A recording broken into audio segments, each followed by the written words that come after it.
Ya, baik. Mbak siapa namanya? Mohon maaf. Dita, Mbak Ita ya. Ya, ya, baik. Terima kasih banyak Mbak Ita ya. Ini langsung saya mulai Mbak Ita. boleh dong Langsung langsung beli. aja. Oke, siap Mas Ardo. Ya, baik. Ya, baik. Terima kasih. Saya mohon izin share ya. Sudah muncul ya sharing saya, mohon izin Mbak Ita. Sudah. Sudah ya, baik. Sebentar. Ya, baik. Selamat siang. Terima kasih Mbak Ita dan juga Mas Ardo atas kesempatannya. Sebelumnya saya sampaikan ucapan terima kasih ya telah mengundang saya di sini sebagai narasumber untuk menyampaikan ya, beberapa hal terkait dengan tema yang kita usung pada siang hari ini. Mungkin bincang-bincang gitu, tapi tentunya kalau bincang-bincang nggak ada tujuannya kan kurang menarik juga. Nah, sehingga saya membuatkan sebuah tema untuk kita diskusi pada siang hari ini itu mengenai jiwa wirausaha ya. Sebelumnya saya ucapkan Om Swastiastu, Wassalamualaikum warahmatullahi wabarakatuh. Salam sejahtera untuk kita semua dan tentunya salam sehat ya. Semoga di tengah pandemi ini saya temui adik-adik semua dan kakak semua dalam keadaan sehat selalu ya. Mas Ardo juga sehat selalu Mas Ardo ya. Siap, sehat beli. Baik, terima kasih ya luar biasa. Jadi saya melihat ini Saka Milenial ya menjadi wadah atau organisasi yang sangat menarik sekali yang tentunya itu pasti akan sangat bermanfaat bagi teman-teman semuanya yang mengikuti ataupun terlibat di dalam wadah atau organisasi Saka Milenial ini. Nah, mungkin ada pepatah mengatakan tak kenal maka tak sayang. Mohon izin saya menyampaikan beberapa sedikit profil ya terkait dengan profesi saya dan juga bidang usaha yang saya sedang geluti. Ya tentunya mungkin di sini saya harus memunculkan beberapa usaha dan lain sebagainya yang saya sampaikan ke adik-adik semua ya tujuannya biar Anda semua termotivasi gitu loh, termotivasi. Bukan ada maksud apa tapi tujuannya untuk memotivasi teman-teman semuanya bahwa kita bisa melakukan berbagai hal dan berbagai kegiatan ya tentunya dalam era sesuai dengan namanya era milenial itu sangat sangat berpotensi sekali ya. Kita sangat berpeluang sekali untuk melakukan suatu usaha yang positif gitu.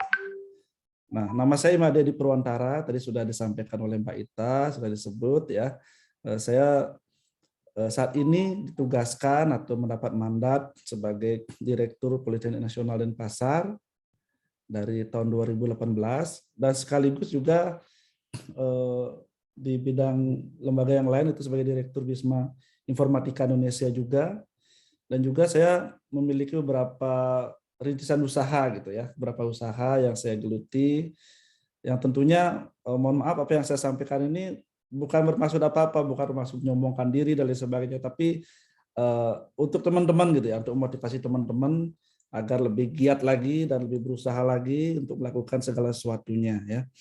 Nah, saya punya beberapa usaha yang saat ini masih berjalan yaitu Umah Habi Farm. Nanti saya akan boleh sharing-sharing sedikit tentang Umah Habi Farm itu seperti apa, bagaimana saya membangunnya. Kemudian ada juga toko plastik ya, toko plastik atau mungkin lebih tepatnya selain plastik juga tisu dan lain sebagainya semua dijual di sana. Kemudian saya juga menggeluti trading forex, kripto ya mungkin teman-teman milenial, sahabat milenial pasti sudah tidak asing lagi dengan hal seperti itu ya, trading forex, kripto, saham itu mungkin ya. Itu juga saya sedang geluti saat ini. Nah, tentunya untuk mencapai ke sana saya akan ceritakan perjalanan hidup saya gitu. Dan tentunya nanti kita bisa memetik dari perjalanan itu yang mungkin bisa teman-teman ambil bagaimana saya membangun jiwa usaha dalam diri saya, bagaimana saya memetakan perjalanan hidup saya, itu perlu saya ceritakan juga ke teman-teman, mudah-mudahan itu bisa memberikan manfaat bagi kita semua. Nah, sering orang mengatakan semuanya itu berawal dari mimpi gitu ya. Saya ini sebenarnya manusia biasa saja ya. Teman akrabnya Mas Ardo dulu ya waktu kuliah ya. Namun saya juga punya mimpi gitu, punya mimpi. Yang mungkin mimpi itu tertanam di dalam diri saya ya, tertanam dalam diri saya dan dan juga saya selalu sampaikan lewat doa mimpi-mimpi tersebut. Gitu ya. Dan mungkin tidak banyak teman-teman yang tahu gitu. Bahkan Mas Ardo pun tidak tahu gitu apa mimpi saya, gitu, apa cita-cita saya. Karena itu saya tanamkan dalam diri. Gitu. Saya tanamkan dalam diri. Dan tentunya mimpi itu hanya akan menjadi mimpi dan tidak bisa kita wujudkan di dunia nyata kalau kita hanya tidur saja gitu ya teman-teman.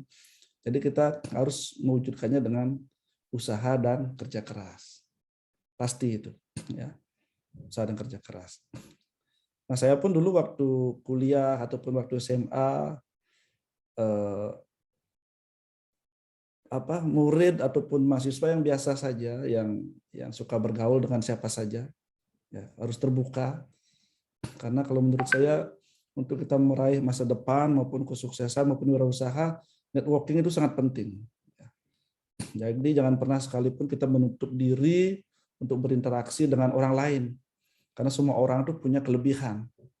Kalau kita lihat kekurangannya saja, tentunya kita tidak akan bisa bergaul kemana-mana gitu. Sehingga networking itu saya rasa sangat penting.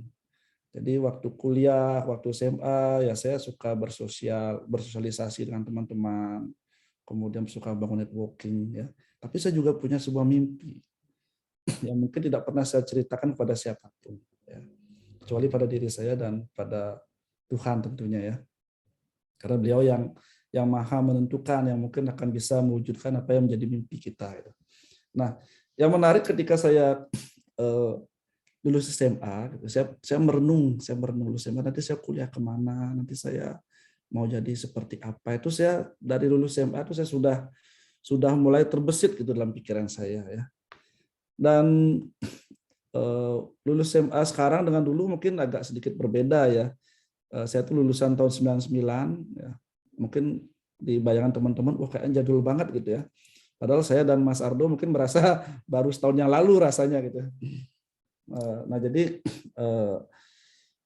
tahun 99 itu informasi sangat sedikit sekali, tidak seperti sekarang ya. Sekarang itu kan informasinya apapun itu mudah diakses. Jadi kalau zaman dulu itu sangat sulit diakses informasi dan kita mencari informasi pun agak kesulitan gitu. Nah, namun waktu itu saya sudah punya mimpi gitu ya. Dan mimpi itu saya gambarkan yang saya sebut ya dengan roadmap. Ya, dengan roadmap. Kalau saya menyebutnya itu sebuah roadmap.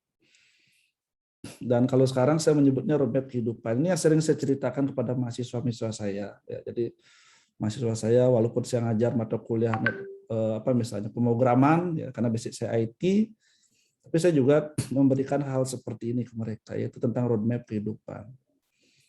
Jadi kita harus memiliki peta perjalanan kehidupan kita ya buat adik-adik semua ya. Bukan saya bermaksud menggurui, tapi saya di sini menceritakan pengalaman saya ya. Jadi saya dulu punya namanya roadmap kehidupan. Bahkan sekarang pun saya punya. Ya.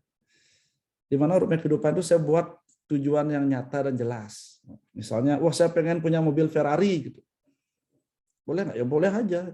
Itu kan menjadi salah satu tujuan Anda. Gitu. Jadi saya punya tujuan yang jelas dan nyata. Nanti saya ceritakan apa roadmap saya. Ya, saya buka nanti. Mungkin Mas Ardo pertama kali tahu dia ya sekarang ini. Jadi saya punya roadmap kehidupan. Yang pertama kita harus punya tujuan yang jelas dan nyata dalam mission roadmap itu. Kemudian kita tanamkan dalam diri, dalam hati yang terdalam saya. Saya tanam pokoknya. Saya pengen seperti ini. Nanti saya harus begini, saya tanam dalam diri. Kemudian saya dulu bukan orang yang rajin sembahyang ya. Kalau sekarang mungkin karena sudah umur ya sudah agak menua gitu, mau tidak mau kita harus lebih mendekatkan. Tapi kalau dulu saya tidak terlalu rajin sembahyang, berdoa. Tapi kalau saya berdoa saya akan sampaikan apa yang menjadi tujuan-tujuan saya kepada Tuhan ya. Kemudian saya mengucapkan lewat doa dan poin nomor 4 ini itu seringkali tidak saya sampaikan kepada siapapun sehingga ada yang tahu bahwa saya itu punya cita-cita atau punya mimpi seperti ini yang tergambar dalam roadmap kehidupan saya. Dan kadang-kadang sering kaget juga teman-teman itu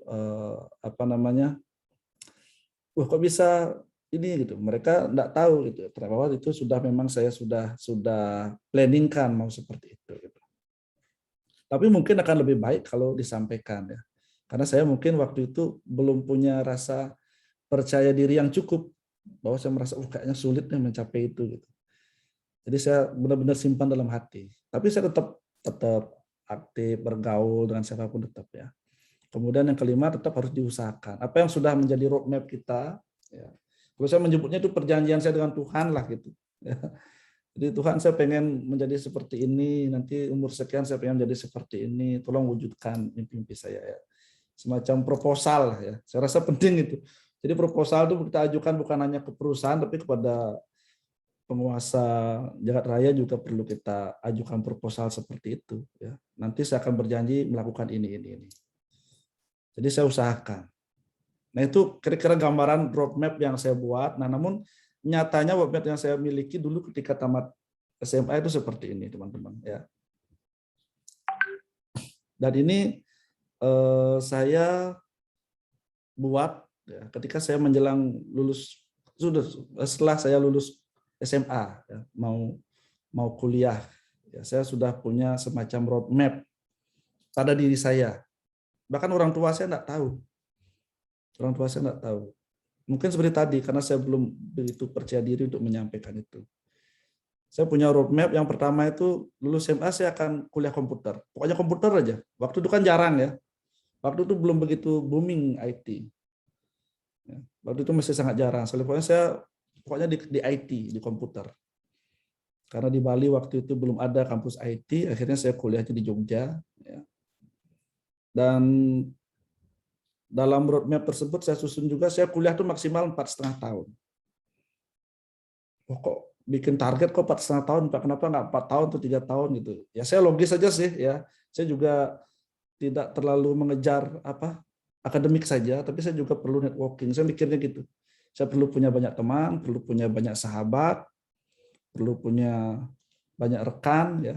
Karena saya yakin itu kan pasti menunjang karir ataupun usaha yang akan kita mungkin suatu saat kita akan miliki gitu.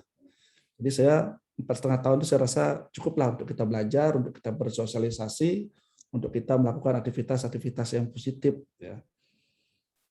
Jadi selama saya kuliah 4,5 tahun ya banyak hal yang saya lakukan ya. Sama Mas Ardo tuh diajak ini terus main gitar terus ya.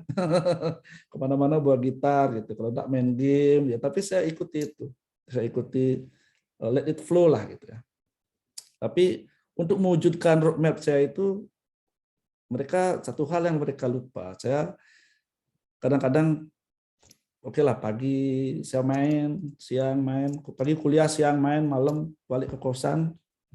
Karena kosan sendiri ya, kadang saya atur waktu di malam itu untuk update knowledge saya. Ya. Jadi saya punya keinginan yang sangat kuat gitu sehingga saya harus punya waktu untuk update knowledge skill saya. Jadi saya juga belajar walaupun teman-teman enggak tahu gitu. Jadi mereka tahunya saya tuh mainan aja gitu. Tapi kok bisa tamat gitu. Jadi saya belajar juga. Dan waktu itu memang karena dunia IT saya ambil menariknya, syukurnya saya menyukai programming waktu itu ya, programming. Ya bolehlah dibilang cukup bisa, mumpuni saya di dunia programming gitu ya. Jadi itu saja bekal saya dulu, bekal hard skill saya di programming. Nah kemudian dan ternyata dua ini, yang pertama dan kedua ini, memang saya akhirnya lulus SMA bisa masuk ke kampus komputer, kemudian kuliah pun saya juga kaget 4,5 tahun juga saya tamatnya, pas 4,5 tahun. Ya. Jadi saya pastikan itu, benar juga 4,5 tahun saya tamat. Kemudian saya juga punya roadmap setelah tamat kuliah. Saya akan kerja dulu di Jogja selama maksimal setahun. Kenapa demikian? Karena saya ingin menambah skill saya sebelum saya balik ke Bali. Karena saya harus pulang ke Bali gitu ya. Karena ya begitulah kalau di Bali kadang-kadang punya anak cowok sendiri gitu harus mau tidak mau harus pulang kampung ya. Jadi saya kerja di Jogja dalam roadmap saya itu saya akan kerja di sana maksimal setahun. Saya kerja dulu di software house, programming juga. Kemudian ternyata nggak sampai setahun, kurang lebih 9 bulan gitu ya. Kurang lebih 9 bulan saya kerja di sana. Kemudian ada ada apa namanya, ada kesempatan untuk saya majukan lamaran ke Bali. Akhirnya saya kirim lamaran karena saya di roadmap saya juga target saya tuh saya ingin menjadi seorang dosen gitu. Jadi sebenarnya dari waktu awal saya kuliah itu saya sudah punya cita-cita pengen jadi seorang dosen. Mungkin tidak banyak yang tahu ya, bahkan Mas Ardo pun mungkin nggak tahu dia. Jadi saya pengen menjadi seorang dosen. Akhirnya ketika saya kerja di Jogja karena project software house saya kerja ini banyak juga di Bali. Akhirnya ketika saya ada tugas ke Bali saya mengirim lamaran juga dan akhirnya saya diterima di sebuah kampus di Bali. Saya juga mohon pamit ke pimpinan saya di pekerjaan saya sebelumnya dengan baik-baik gitu ya. Akhirnya setelah itu saya pindah ke Bali. Artinya apa? Artinya roadmap yang saya susun ini astungkare, alhamdulillah, puji Tuhan gitu ya, diterima oleh Tuhan gitu dan diwujudkan gitu. Makanya sampai sekarang pun saya selalu merasa tidak ada doa yang tidak dikabulkan. Hanya saja mungkin ditunda waktunya yang tepat untuk diberikan kepada kita. Atau malah bisa dipercepat gitu ya. Nah, jadi akhirnya saya ke Bali kemudian menjadi seorang dosen di sebuah institusi tempat saya bekerja ya. Bahkan sampai saat ini masih terkait gitu, masih terkait walaupun beda lembaga tapi masih terkait. Nah, itu jadi saya ingin sampaikan di sini pada teman-teman semua, mungkin ada yang masih SMA atau masih kuliah, dari sekarang bangunlah itu ya roadmap, penting gitu. Proposal untuk diri Anda, proposal untuk Tuhan. Tuhan, saya pengen seperti ini. Saya telah susun dalam roadmap perjalanan kehidupan yang akan saya buat. Setelah ini ada nggak ada, tapi tidak perlu saya sampaikan ya.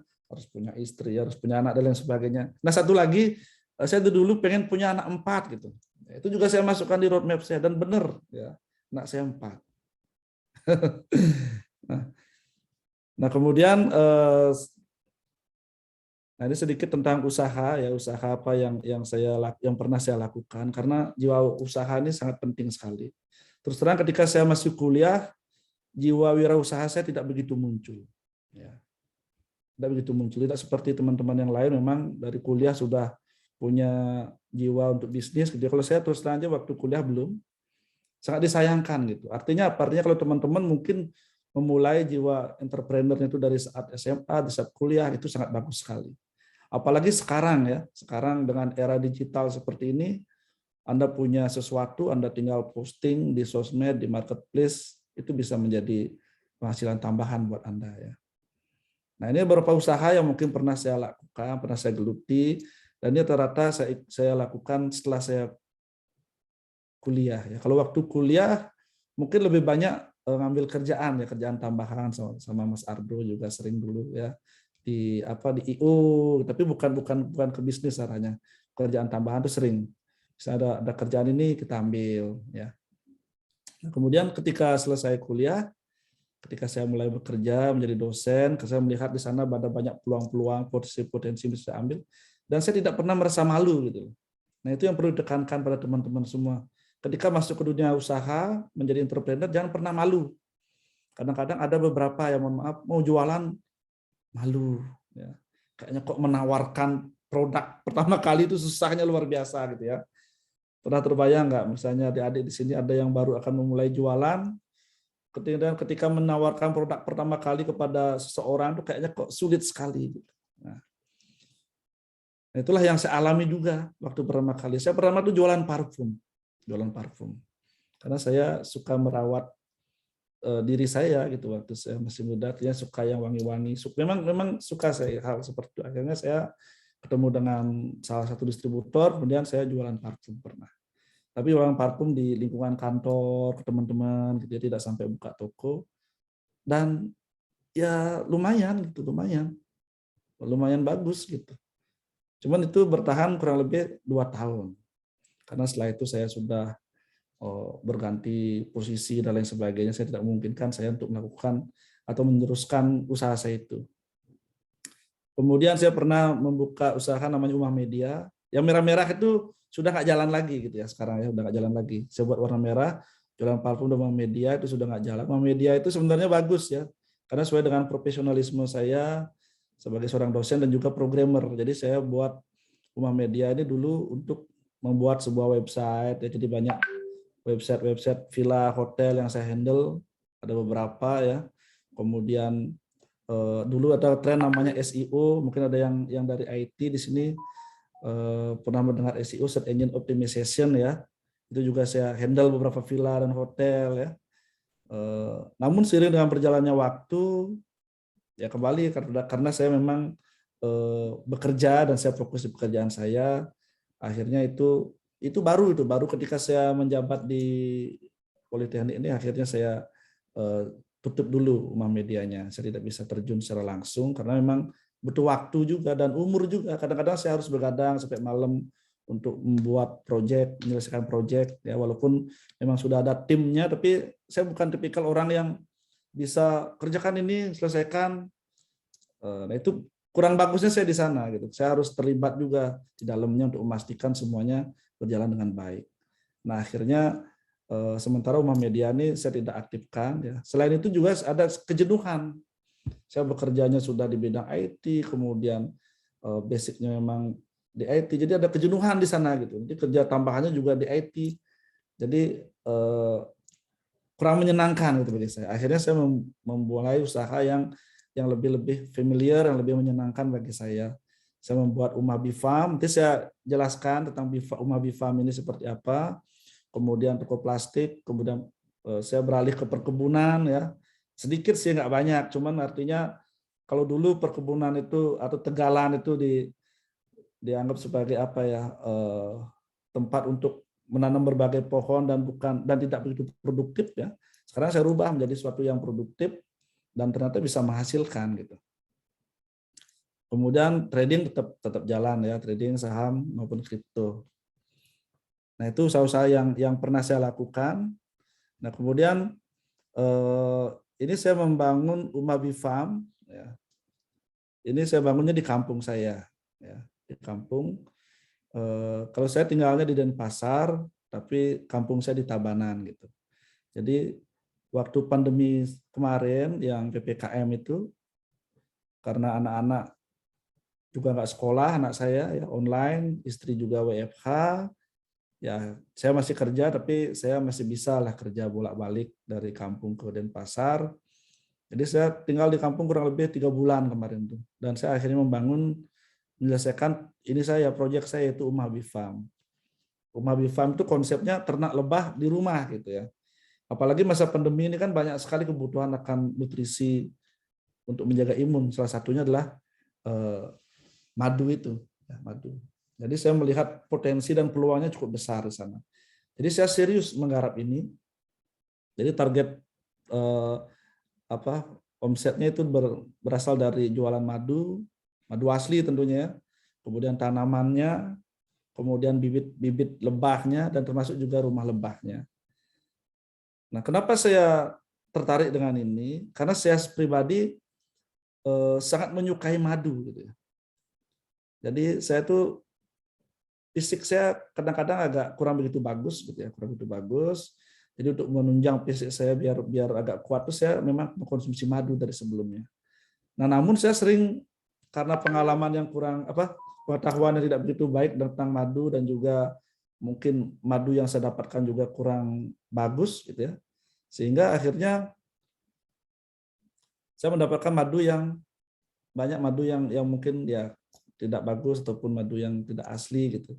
Sehingga dari sana saya merasa wah, ini saya harus tak boleh nih seperti ini gitu ya. Kasihan kalau ada orang lain nanti beli madu dapatnya yang palsu. Sehingga saya mau tidak mau beternak. Saya belajar dengan teman-teman saya yang dulu beternak lebah gitu ya. Saya akhirnya beternak di rumah. Ya, mungkin konsepnya juga beda. Nah, ini gambar berikutnya. Itu mengenai beberapa foto lah tentang Uma Bifam ini yang saya bangun ini foto-foto madu saya yang saya jual ya. Kemudian ini juga foto madu di bawahnya, berbagai jenis madu dari berbagai jenis lebah saya punya ya. Kemudian pelang nama saya juga buat serius karena kebetulan rumah saya di kampung itu. Sebentar, saya kayaknya belum slide show ya. Nah, kalau begini kan lebih bagus dia ya. Nah, jadi kebetulan rumah saya di kampung itu di pinggir jalan raya, daerah jalur pariwisata juga. Mungkin kalau Anda ke Bali itu biasanya pasti akan datang ke jogger, kemudian ke Bedugul. Nah, kampung saya itu melewati jalan itu, sehingga saya buat dia cukup bagus depannya. Tujuannya nanti selain untuk pembelian ke teman-teman, ke keluarga, ataupun secara online, saya juga berusaha menjaring untuk wisatawan. Ya. Ini buktinya kemarin sudah ada beberapa kali kunjungan itu setelah PPKM sudah dibuka ini, ada bule yang ketika lewat dia mampir, akhirnya beli dia madu gitu ya, lumayan lah gitu ya. Kemudian itu, nah ini saya mengirim nih ya, saya ngirim bunga, saya ngirim rumah lebah. Jadi kadang-kadang ada yang pesen, ya saya kirim aja. Di rumah saya sudah ready nih stoknya nih ya, bunga air mata pengantin namanya disukai lebah ya. Kemudian sebelum berangkat, jadi karena dia lokasinya dekat, ya saya kirimin aja gitu. Itu servis tambahan sehingga orang tertarik dengan apa yang kita siap dan kita jual gitu ya. Kemudian saya juga kalau di Bali itu namanya tebo. Tebo itu kayak tegalan tapi di rumah ya. Jadi kalau di kampung-kampung biasanya di Bali itu di depan itu rumah, di belakang itu kayak tegalan ya. Kalau Mas Ardo bilang lu pernah main ke rumah, wah rumahmu kok ada hutannya deh gitu. Karena di belakang itu masih kayak hutan gitu. Jadi saya manfaatkan itu juga di belakang ya.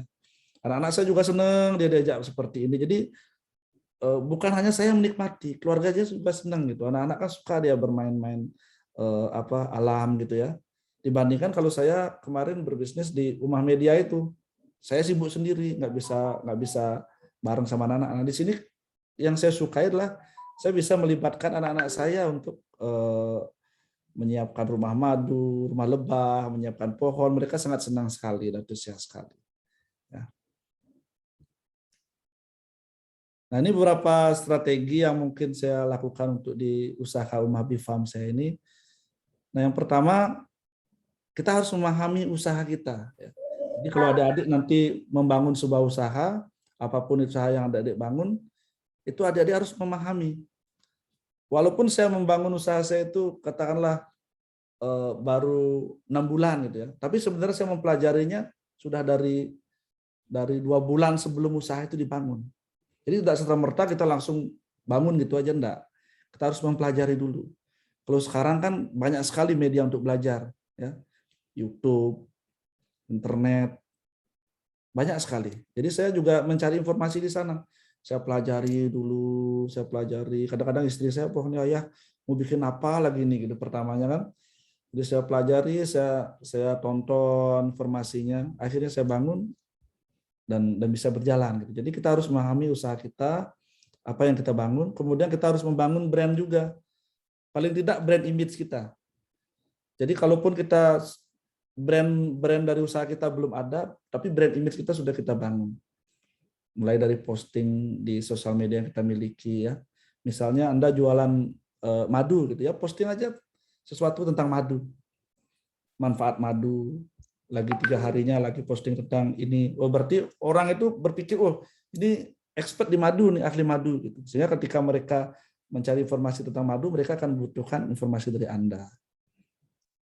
Dan pastinya harus terhubung dengan sosial media ya. Anda boleh cari Umahabi Farm ya di sosial media. Kemudian terhubung juga dengan marketplace. Kemudian keluarga dan teman tentunya. Untuk memulai usaha itu pasti untuk mengawali kita perlu support dari keluarga dan teman. Makanya saya selalu sampaikan networking itu harus tetap dijaga. Dengan teman, dengan sahabat, dengan keluarga ya. Jadi ketika teman saya dan keluarga saya tahu saya jualan madu, mereka berbondong-bondong beli. Ya salah sebagai bentuk support untuk kepada kita aja sebetulnya. Tapi akhirnya karena mereka tahu manfaatnya, mereka jadi langganan kita. Saya sudah punya langganan tetap dari keluarga dan juga teman saya. Karena madu itulah kepercayaan. Itu yang saya petik dari saya jualan madu ini, kuncinya di sana di akhir itu. Madu itulah kepercayaan. Bangunlah kepercayaan itu kepada orang. Karena sekali kita memberikan yang tidak asli, tidak baik, mereka pasti akan hilang ya. Sehingga usaha ini masih tetap berjalan karena saya membangun kepercayaan itu. Nah, kemudian sebelum nanti saya jelaskan tentang politeknik, nah itu usaha yang saya lakukan. Jadi kalau dalam ini saya selain punya usaha juga berkarir gitu ya. Jadi saya bukan pengusaha saja. Jadi saya berkarir. Nah, mungkin saya mau izin menyampaikan cerita perjalanan karir saya gitu ya. Bukan bermaksud, sekali lagi bukan bermaksud untuk menggurui, bukan bermaksud untuk menyombongkan diri, tapi lebih kepada menceritakan, kemudian nanti teman-teman bisa ambil kira-kira apa yang bisa teman-teman ambil manfaatnya nanti ya. Yang pertama seperti yang saya sampaikan tadi, di roadmap saya itu saya akan bekerja di Jogja selama maksimal setahun. Lalu saya kerja di software house namanya APL Jogja. Itu kurang lebih 9 bulan ya, tidak sampai setahun, 9 bulan. Kemudian saya ceritakan tadi, saya pindah ke Bali, kemudian saya diterima di sebuah kampus perguruan tinggi namanya Stikom Bali. Ya. Waktu itu kampusnya masih sangat kecil. Saya pun waktu itu masih ragu-ragu sebenarnya, tapi ya memang jodoh saya mungkin di sini gitu. Dan sekarang kampus ini sangat besar sekali ya. Jadi tahun 2005 itu saya bekerja sebagai dosen dan juga programmer di sana. Jadi rata-rata sistem yang ada di sana itu saya yang membangun pertama kali ya. Seperti sistem perwalian ya untuk pengambilan KRS, kemudian sistem akademik, keuangan dan lain sebagainya. Itu saya bangun. Kemudian tahun 2008 itu saya diberikan kepercayaan gitu ya untuk menjadi Kaprodi D3 Manajemen Informatika ya. Karena waktu itu saya sudah menikah, jadi saya minta izin sama istri, kemudian istri setuju, jadi saya ambil gitu. Saya ambil peluang itu. Jadi jangan pernah kesempatan itu hanya datang sekali, jangan pernah menolak kesempatan yang baik. Kemudian 2008, kemudian tahun 2010 saya diangkat lagi sebagai Kaprodi S1 Sistem Komputer. Dan Astungkare di tahun 2014 ya. Saya dipercaya sebagai Wakil Rektor 1 di Stikom Bali. Ya. Dan itu bagi saya merupakan lompatan yang sangat luar biasa gitu ya. Waktu itu saya masih muda ya, dan yang lainnya tuh banyak kok yang pintar banyak, kemudian yang berumur juga banyak, tapi ya ada beberapa hal mungkin yang bisa saya sharing nanti kepada teman-teman bagaimana kita menjaga attitude kita dalam sebuah perusahaan untuk mengejar karir gitu ya. Jadi nah, kemudian 2014 saya sebagai Wakil Rektor 1, kemudian menjelang berakhir masa jabatan saya di Wakil Rektor, saya ditawarkan oleh yayasan, karena Yayasan Stikom Bali ini punya beberapa kampus ya, beberapa lembaga pendidikan. Jadi saya ditawarkan menjadi pimpinan di Politeknik Nasional pada tahun 2018. Dan sekali lagi saya tidak menolak gitu. Saya terima, walaupun waktu itu saya tahu kampus ini masih dalam posisi yang belum stabil gitu ya, masih terpuruk boleh dibilang ya kampus ini. Tapi saya ambil. Beberapa teman saya, kenapa mau Pak Dir ya? Tapi saya punya kemauan sendiri.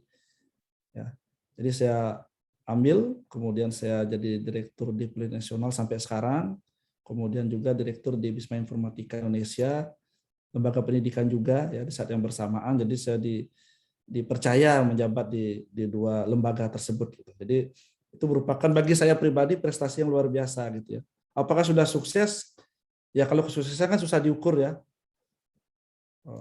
Kalau sudah punya mobil Ferrari baru dibilang sukses kan susah, tapi paling tidak apa yang sudah saya cita-citakan, apa yang sudah saya bangun dalam roadmap kehidupan saya, peta perjalanan kehidupan saya itu sudah bisa saya capai, sudah bisa dikabulkan oleh Tuhan gitu. Itu saya merasa sudah sukses di sana gitu. Tapi secara finansial ya belum tentu mungkin ya, secara finansial belum. Nah, kemudian saat ini saya lebih banyak di karir itu berkecimpung di kampus Politeknik Nasional ya, dan juga lembaga Bisma Informatika. Nah, izinkan saya menjelaskan sedikit tentang Politeknik Nasional. Nah, kampus ini punya 3 program studi, D3 akuntansi, D3 usaha perjalanan wisata, dan D3 teknik elektronika. Jadi ketika saya masuk ke kampus ini memang banyak hal yang harus saya perbaiki. Gitu. Tapi bagi saya itu adalah sebuah tantangan. Dasar saya pribadi, saya menyukai tantangan. Dan ketika tantangan itu saya capek, kadang saya jenuh. Jadi misalnya ketika ditugaskan di posisi A, ketika saya masuk, kayaknya ada tantangan gini-gini. Ketika saya masuk, nanti ketika tantangan itu sudah bisa saya selesaikan, beberapa tahun itu kadang saya jenuh. Ya, jadi saya menerima tantangan setiap saat itu dari pimpinan saya gitu. Nah, jadi Polisi Nasional di mana sekarang pendidikan vokasi kan sangat digembar-gemborkan oleh pemerintah ya, artinya sangat disupport oleh pemerintah.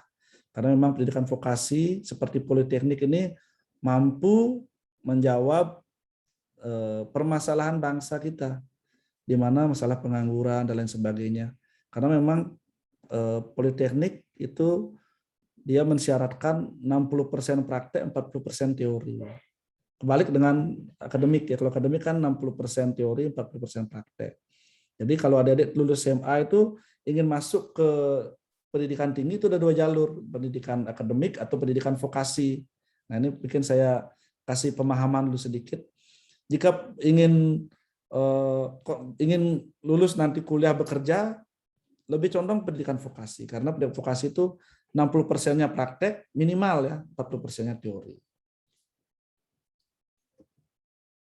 Nah, kemudian ketika saya masuk di Polnas, saya sudah mulai berbenah berbagai hal. Nah, salah satunya misalnya saya ada kegiatan-kegiatan mahasiswa untuk praktek di luar kampus. Ini saya lakukan sebelum kebijakan kampus merdeka loh ya.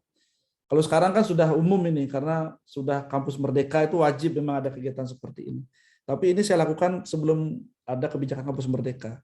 Jadi mata kuliah A, ini anak-anak harus praktek di lapangan. Jadi saya tugaskan mereka minta dosennya untuk ngajak mahasiswa ke lapangan langsung praktek ya. Dan juga kita ada kegiatan-kegiatan entrepreneur setiap minggu dulu sebelum pandemi ya, dan sebelum kebijakan kampus merdeka itu setiap minggu ada kita di lapangan Puputan Renon ya. Kalau di Denpasar itu kan yang lapangan yang besar lapangan Puputan Renonnya. Nah, jadi kita juga menyiapkan mahasiswa kita di sana ya, sehingga jiwa entrepreneur itu juga ada di sini di kampus kami. Kemudian saya juga meningkatkan kerjasama karena saya yakin dan percaya bahwa untuk menjadi lembaga yang besar, untuk menjadi manusia yang bagus saja kita harus banyak menjalin networking, apalagi sebuah lembaga ya. Jadi hampir setiap bulan itu pasti ada saja kita kerjasama atau MOU dengan pihak lain. Kemudian saya juga meningkatkan hasil karya mahasiswanya, saya genjot, ada bikin hand sanitizer otomatis, bikin tenaga surya, stainless chamber. Nah, stainless chamber ini kemarin kita sumbangkan ke Satgas Provinsi Bali. Jadi satu-satunya kampus yang menyumbangkan ini ke sana adalah kampus kita, Politeknik Nasional. Ya. Itu juga hasil karya mahasiswa kita. Ya. Kemudian fasilitas juga kita perbaiki. Jadi saya membuat konsep kuliah itu harus nyaman, harus menyenangkan, harus asik gitu. Ya. Apalagi sekarang di tengah pandemi ini. Ya. Pandemi ini mengajarkan kita bahwa kuliah itu harus menyenangkan. Kenapa demikian? Karena kuliah itu di kampus itu kita akan ketemu dengan dosen dalam konsep dosen memfasilitasi mahasiswa. Ya. Jadi saya buat kampus itu untuk nyaman ya. Dan sekarang juga yayasan karena melihat perkembangan yang bagus sudah mulai membangun gedung baru nih ya, gedung baru. Kita sekarang sudah sedang membangun gedung yang sebelah gedung yang ada sekarang ini sedang dibangun gedung lagi lantai 3 ya untuk menunjang proses pembelajaran menjadi lebih baik. Dan saya rasa 2018 saya di sini 2019 lah ya. 2019 kurang lebih karena dia di masa transisi kurang lebih 3 tahun saya di sini, saya merasa berkembang dengan sangat baik, dengan sangat pesat gitu ya. Tentunya memang karena didukung oleh tim-tim saya juga ya. Kita bangun tim, karyawan-karyawan kita bangun biar semangat untuk melakukan aktivitasnya. Kemudian kerjasama ini terakhir kemarin kita kerjasama dengan BP2MI. Nah, saya punya program yang cukup menarik, mungkin teman-teman nanti bisa ada yang tertarik ingin mengikuti silakan aja ya. Jadi ini kita waktu itu saya datang langsung ke Bandung ya. Nah di sebelah saya ini kan saya nih baju merah nih yang tangan mengepal ini. Nah ini sebelah saya ini Pak Rektor Stikom Bali nih ya, Pak Dadang Hermawan. Jadi saya sama beliau datang ke Bandung untuk penandatanganan MOU dengan BP2MI, Badan Perlindungan Pekerja Migran Indonesia. Nah, dari sana kita membuat sebuah MOU dan MOA untuk penyiapan SDM pengiriman ke luar negeri ya. Sehingga ada beberapa program nih. Nah, jadi saya sampaikan ada beberapa program mungkin yang bisa menarik bagi teman-teman di sini, mungkin bisa disampaikan ke adik-adiknya atau mungkin tetangga atau keluarga yang berminat. Itu dari Politik Nasional itu ada. Jadi saya berusaha membuat konsep yang baru gitu ya. Kalau kuliah zaman dulu kan kuliah yang harus mengeluarkan dana yang besar ya. Itu saya menyebutnya kuliah zaman UL. Ya kalau anak saya bilang UL itu UL banget gitu ya. Kuliah zaman UL. Jadi kuliah itu harus bayar dan lain sebagainya. Kemudian kuliah zaman now itu kuliah yang bisa gratis, dapat beasiswa dan lain sebagainya. Tapi kuliah masa depan itu kuliah itu menghasilkan. Jadi kami di sini membuat program kuliah masa depan, kami menyebutnya itu kuliah yang menghasilkan, yang mendapatkan income. Bagaimana caranya? Kita di Polnas itu ada 2 program. Yang pertama program kerja ke Jepang, kerjasama dengan BP2MI tadi. Jadi kami di sini menyiapkan SDM-nya, nanti P2MI yang membantu menyalurkan mahasiswa kita untuk kerja ke Jepang. Itu penghasilannya luar biasa. Kerja ya, bukan magang. Kalau magang ke Jepang masih banyak juga yang melakukan magang ke Jepang, tapi penghasilannya lebih sedikit. Tapi kalau kita ini bisa sambil kerja ke Jepang. Kemudian program yang kedua, program magang di Singapura. Jadi bagi teman-teman yang tidak mau keluar negeri, tetap ingin di dalam negeri, bisa magang di Singapura secara online, dan itu menghasilkan. Kalau saya hitung-hitung, yang program magang di Singapura ini, kuliah Anda jadinya gratis. Dan penghasilan Anda sampai tamat itu sekitar 100 juta. Kan bagus sekali ya nggak? Selesai magang, saya magang, kuliah gratis, magang dapat uang, tamat dapat uang ya. Kemudian nanti kalau misalnya mau bikin usaha, silakan pakai uang untuk bikin usaha. Kita ada kerjasama dengan perusahaan di Singapura yang bisa menyalurkan adik-adik untuk magang di sana. Nah ini saya berikan ilustrasi nih, kalau yang di Jepang ya, di Jepang ini lebih besar lagi potensinya. Di Jepang itu dari survei saya dan tim gitu ya, itu penghasilan per bulan itu antara 22 sampai 35 juta per bulan. Sebenarnya kerjasama kita dengan BP2MI tidak hanya ke Jepang saja, ke daerah lain juga bisa, tapi memang kebutuhan di Jepang itu sangat besar. Ya. Untuk ada diketahui, di kebutuhan kerja di Jepang itu ada 70.000 dalam waktu 5 tahun yang didapatkan oleh Indonesia. Jadi Indonesia itu diberikan jatah 70.000 tenaga kerja untuk 5 tahun 2020 sampai 2024 ya. Nah, jadi per bulannya itu per tahunnya itu dibutuhkan sekitar 14.000 tenaga kerja. Tapi dari hasil informasi kemarin itu baru dari sampai tahun 2020 kemarin ya, dari 2019 itu hanya baru sekitar 1.400-an. Jadi baru 10%-nya. Berarti 10 untuk 2 tahun, untuk setahunnya berarti baru 5% yang terkirim ke luar negeri. Jadi BP2MI bekerjasama dengan lembaga pendidikan, khususnya kami untuk menyiapkan SDM-nya, menyiapkan SDM. Dan biaya di Jepang itu sekitar 5 juta sampai 7 juta per bulan.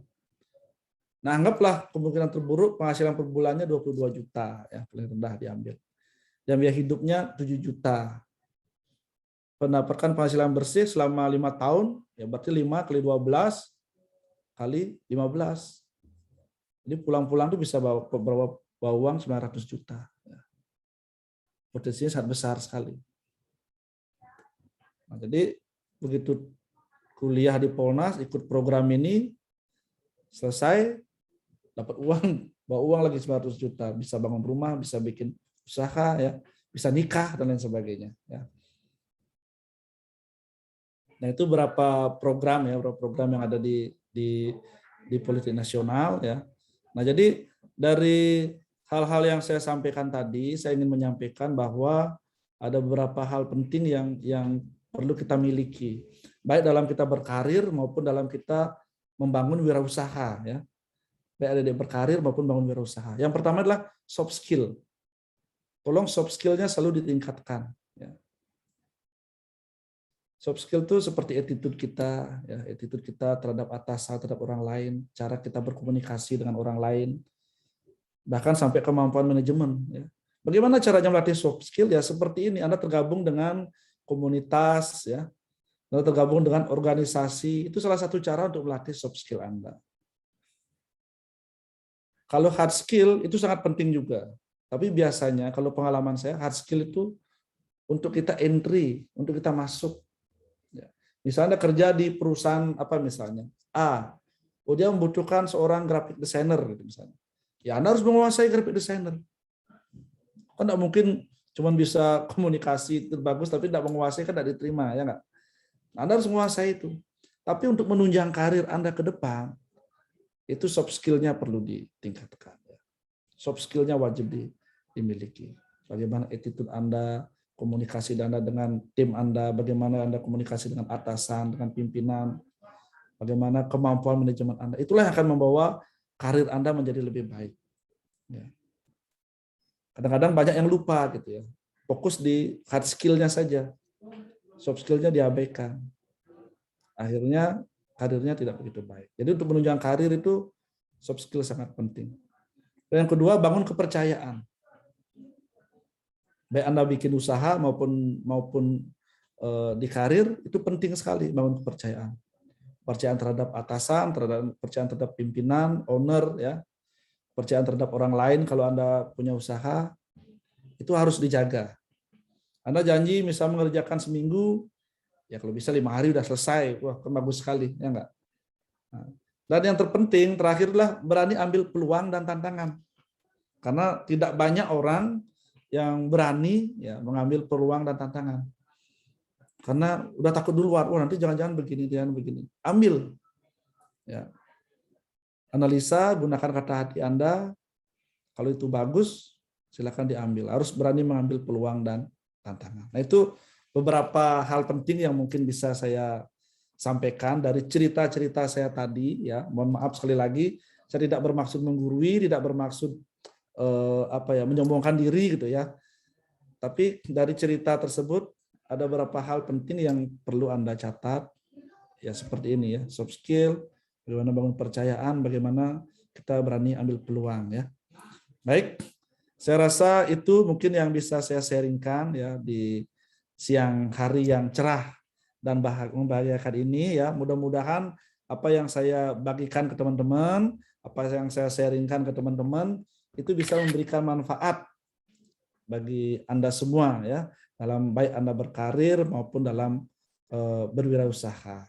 Saya rasa demikian, saya kembalikan ke Mbak Ita ya, saya tutup dulu dengan Paramasanti, Om Santi Santi Om. Wassalamualaikum warahmatullahi wabarakatuh. Salam sejahtera untuk kita semua. Waalaikumsalam warahmatullahi wabarakatuh. Oke, baik. Terima kasih, Bli. Begitu. Oke, baik. Jadi kita harus mengembangkan soft skill, hard skill, dan apa saja tadi yang sudah disampaikan oleh Iman Desmia tidak menggurui kok. Tapi kita dari sini tuh kami termotivasi, Kak. Begitu. Iya. Jadi kayak abis nanti kita bakalan bikin roadmap seperti Ya, yang betul. direkomendasikan tadi. Oke, dari kakak-kakak ada yang ingin bertanya? Langsung aja nih. Raise hand. Boleh loh. Oke, Kak Titis. Baik Kak, izin bertanya. Seringkali di dalam implementasi rencana terdapat kendala dan rintangan yang tidak dapat kita duga, seperti masalah pemasaran. Nah, kira-kira bagaimana cara mengatasinya? Lalu, apakah kita wajib untuk membuat rencana alternatif? Terima kasih. Ya, baik. Saya langsung jawab aja ya, Mbak Ita ya. Ya, baik, terima kasih Titis ya. Memang kadang-kadang rencana itu tidak berjalan dengan mulus gitu. Itu sudah biasa kita terjadi gitu ya. Ketika kita merencanakan sesuatu, ternyata rencana tersebut tidak sesuai dengan target. Misalnya kita menargetkan penjualan bulan ini katakanlah 100, tapi yang tercapai malah cuma 50 atau malah kurang dari itu. Nah, tentunya di dalam sebuah usaha itu merupakan hal yang biasa. Ya, namun tetap kita harus, kalau dari pengalaman saya mencari celah di mana kira-kira kekurangannya gitu. terutama di bidang marketing misalnya. Sekarang lagi ngetren apa? Apakah kita sudah melakukan berbagai upaya dalam marketing tersebut? Harus tetap selalu belajar. Jadi walaupun kita sudah bekerja, walaupun kita sudah berusaha, kita harus tetap belajar ya, mencari referensi, mencari informasi di internet ataupun diskusi dengan teman-teman ya. Saya lebih sering begitu. Jadi ketika saya di kampus pun saya ada waktu dengan beberapa rekan-rekan di kampus ya atau staf saya, itu saya ngobrol kira-kira masukannya apa gitu. Kadang-kadang mereka bisa memberikan masukan yang sangat bagus gitu. Walaupun posisinya mohon maaf masih staf gitu, tapi bisa memberikan masukan yang sangat baik.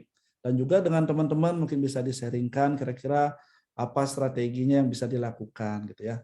Nah, misalnya saya rasa untuk sekarang itu kalau marketing berkaitan dengan digital marketing itu menjadi hal yang sangat penting sekali Mbak Titis ya. Kalau boleh tahu usahanya apa Mbak Titis ya?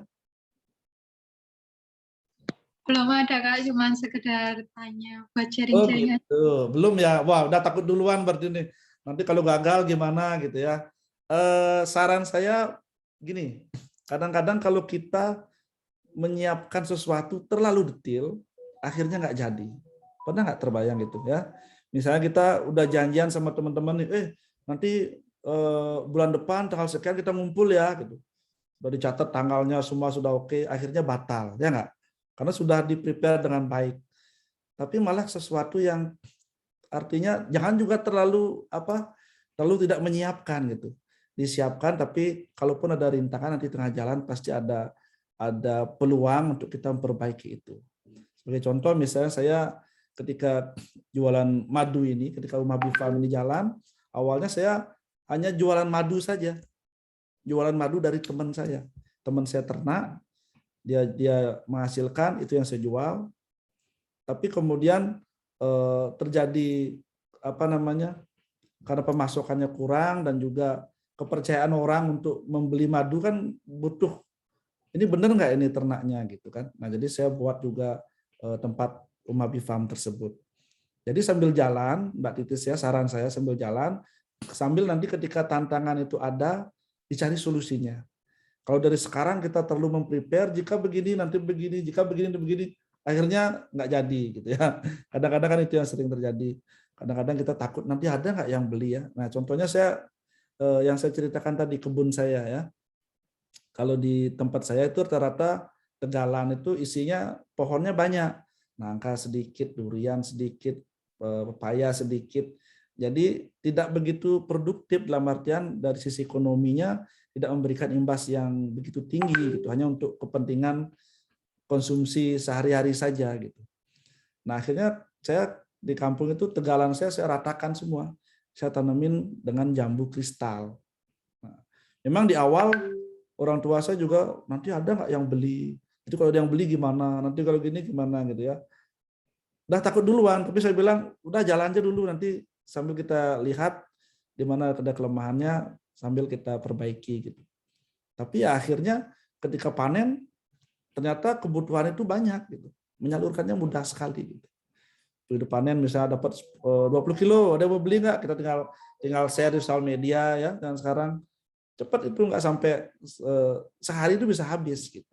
Jadi kadang-kadang ketakutan kita muncul di awal untuk melakukan sesuatu karena kita merasa nanti jangan-jangan usaha saya gagal, jangan-jangan bisnis saya nggak ada yang beli dan lain sebagainya.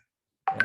Tapi kalau sudah diniatkan dalam hati, diusahakan dan disampaikan dalam doa, saya yakin pasti ada jalan gitu ya, ada jalan. Walaupun keberhasilannya itu seperti yang saya sampaikan tadi dijawab dengan waktu ya, mungkin tidak sekarang, mungkin tidak tahun depan, mungkin lagi 2 tahun gitu ya. Harus sabar. Jadi mulai usaha itu memang harus sabar ya Mbak Titis ya. Kira-kira itu Mbak Titis ya. Ya, terima kasih. Baik Kak, terima kasih.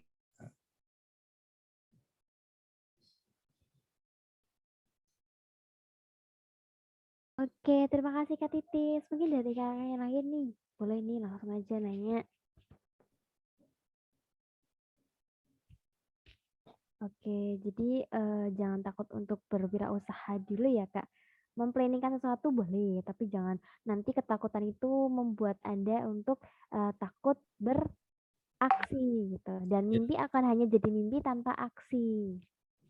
Mbak Ita, mohon izin, nih ada yang Ya. nanya via chat, bisa saya ini Pak? Enggak, Mbak Oh, Ita ya?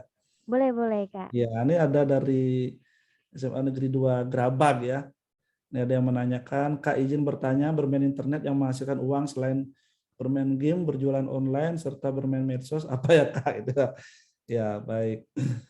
Mungkin boleh saya jawab ya Mbak Ita ya. Ya, jadi terima kasih pertanyaannya nih dari adik dari SMA Negeri 2 Grabag ya. Memang internet itu sekarang berkembang dengan sangat pesat ya. Tidak hanya fungsinya untuk kita mencari informasi, bertukar informasi, tapi kita bisa manfaatkan untuk hal yang lebih baik, yaitu menghasilkan uang gitu ya, menghasilkan pundi-pundi di sana.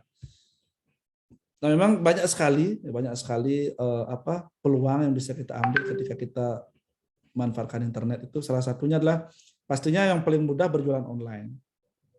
Kalau misalnya adik-adik sudah punya usaha atau punya produk dijualkan secara online, itu sangat dimungkinkan.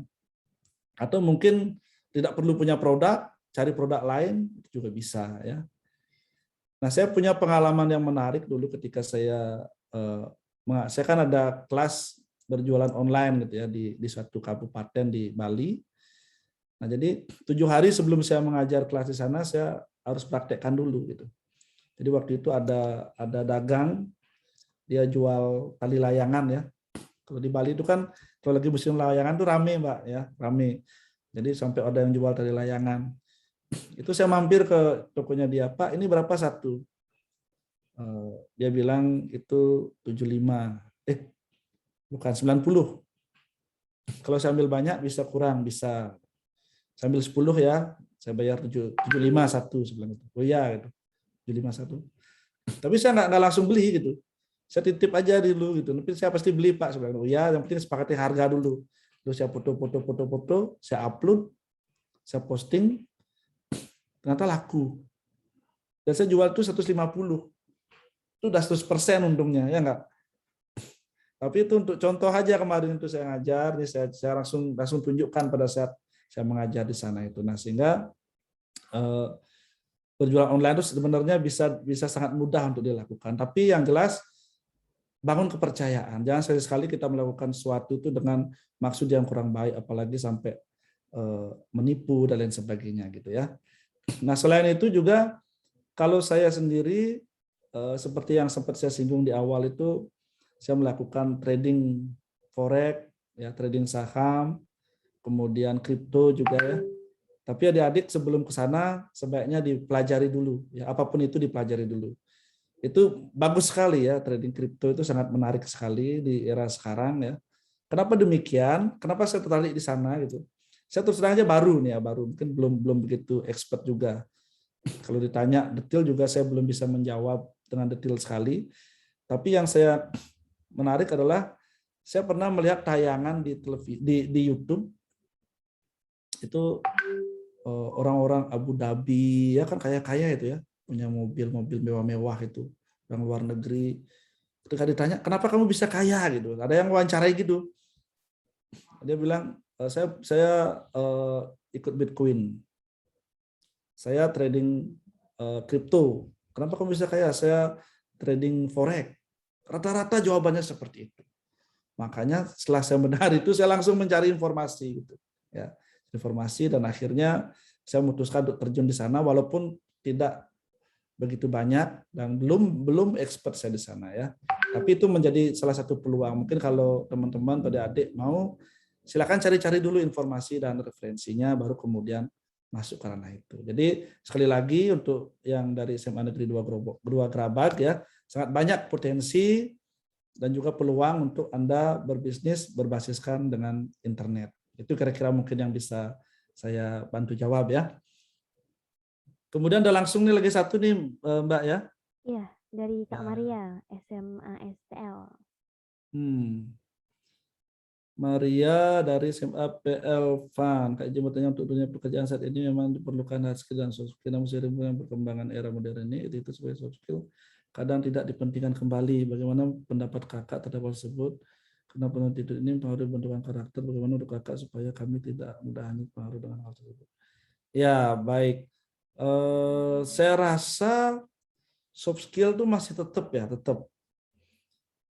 Dan di pekerjaan ini memang diperlukan hasil soft skill, namun seiring perkembangan era modern, attitude sebagai soft skill kadang tidak dipentingkan kembali. Saya rasa masih tetap dipentingkan ya. Dari siapa itu? Maria ya. Maria, saya rasa soft skill itu masih menjadi suatu hal yang sangat penting dalam kita bekerja. Paling tidak komunikasi dengan orang lain, yaitu menjadi penilaian. Mungkin untuk entry point-nya memang hard skill-nya dibutuhkan. Seperti yang saya sampaikan tadi. Ketika Anda ingin bergabung dengan perusahaan A, misalnya dia mencari tenaga yang bisa misalnya bisa web designer, ya Anda harus punya hard skill-nya itu. Tapi untuk menunjang karir Anda di sana, saya yakin pasti dibutuhkan yang namanya soft skill ya. Jadi harus tetap dijaga itu ya Maria ya, jangan sampai goyah mengenai soft skill ya. Jangan sampai attitude-nya turun, karakternya jangan sampai menurun gitu. Tetap harus dijaga ya. Harus punya karakter yang baik, harus punya attitude yang baik, soft skill yang baik pula ya. Saya rasa itu mungkin Maria ya, tetap itu harus dijaga ya. Baik, kemudian dari Dharma. Nah, nih. Kripto, NFT. Wah, saya oke, Kak mau bertanya apakah bisa jelasin tentang NFT apakah sama dengan saham atau kripto? NFT terus terang saya belum begitu paham tentang NFT ya. Tapi kalau saham dan kripto itu berbeda ya. Kalau saham itu misalnya Telkom itu kan dia masuk di bursa saham. Kita bisa beli sahamnya Telkom. Logikanya begini, kalau yang saham itu kita beli di harga murah, kita jual di harga tinggi, udah untung gitu ya. Logikanya begitu. Tapi pada kenyataannya kan namanya harga fluktuatif dia. Kita beli di harga murah, ternyata nanti bisa turun lagi harganya gitu ya. Kemudian kalau kripto dia bisa kita trading, bisa seperti saham tadi ya. Kita beli di harga rendah, kita jual di harga tinggi. Bisa juga kita lakukan trading seperti trading forex gitu ya. Nah, kalau NFT ini terus terang ya Dharma, mohon maaf ya saya belum menggeluti sampai di sana. Seperti yang saya sampaikan tadi masih baru juga saya nih di sana ya di kripto ya. Tapi kalau saham dan forex sudah cukup lama gitu ya. Mungkin itu mudah-mudahan bisa membantu Dharma ya. Oke, saya rasa sudah dengan Maria sudah, dengan Dharma sudah. Saya kembalikan lagi ke Mbak Ita, silakan. Oke, baik. Terima kasih Kak Imade Agi atas penjelasannya. Baik, untuk kakak yang lain, apakah bisa dicukupkan? Oke, sebenarnya tidak ada ya untuk. Oke, masih ada Kak Hidayat nih. Boleh Kak Adi? Oh, silakan ya. Oke.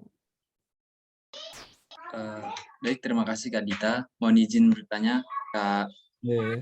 Kak Imad, Kak Adi. Ya. Mohon izin memperkenalkan diri terlebih dahulu. Saya Hidayatullah. Izin bertanya kayak gini Kak. Mungkin tadi teman-teman kan bertanya sekitar bisnis, usaha, dan lain sebagainya. Mungkin yang ingin saya tanyakan adalah seputar pendidikan, seperti background Kak Adi kayak gitu kan. Ini terkait lembaga pendidikan itu kan salah satunya adalah untuk membentuk karakter peserta didik kayak gitu. Begitu di lingkungan sekolahan dari SD sampai SMA bahkan sampai ke perguruan tinggi. Nah, dengan adanya pandemi seperti ini, seluruh kegiatan tatap muka itu dibatasin, bahkan sampai full daring. Dan bagaimana cara seorang guru atau pendidik itu bisa membentuk karakter dengan melalui media yang tidak secara langsung kayak gini, Kak. Kalau kita kembalikan ke kan pembentukan karakter itu kan tidak hanya melalui sekolah saja, tapi juga di rumah. Dan orang tua pun turut juga membentuk karakter juga, anaknya sendiri. Tapi banyak sekali fenomena di rumah itu kayak orang tua itu nggak menyadari bahwa itu pembentukan karakter salah satunya itu dari orang tua. Terus bagaimana dari sisi gurunya tersebut? Kan kurang lebih juga mempengaruhi karakter peserta didik. Mungkin itu Kak, mohon izin jawabannya. Ya, baik. Hidayat, terima kasih. Luar biasa pertanyaannya nih ya, luar biasa sekali. Memang kita juga sadari dengan adanya pandemi ini ada penurunan ya. Penurunan dalam artian penurunan kualitas baik itu hard skill maupun soft skill-nya. Karena proses pembelajaran yang dilakukan secara tatap muka, ya kan? Pasti ada penurunan di sana dan kita semua menyadari hal tersebut. Nah, namun tentunya kita tidak boleh menyerah gitu. Kalau yayasan saya bilang jangan selalu menyalahkan pandemi gitu. Beliau bilangnya seperti itu. Memang kita akui ada penurunan di sana, Hidayat ya. Pasti ada penurunan kualitas baik itu hard skill maupun soft skill-nya. Namun tetap kalau saya pribadi sebagai pimpinan di Politeknik Nasional, sebelum awal semester berarti saya mengadakan rapat dengan dosen ya. Jadi saya menyebutnya rapat dosen awal perkuliahan. Itu saya pasti selalu menegaskan harus memberikan pendidikan soft skill secara langsung maupun tidak langsung. Artinya ketika walaupun mengajar mata kuliah A yang tidak ada kaitannya dengan soft skill gitu ya, tapi dalam proses pembelajarannya harus menyisipkan hal-hal berkaitan dengan soft skill.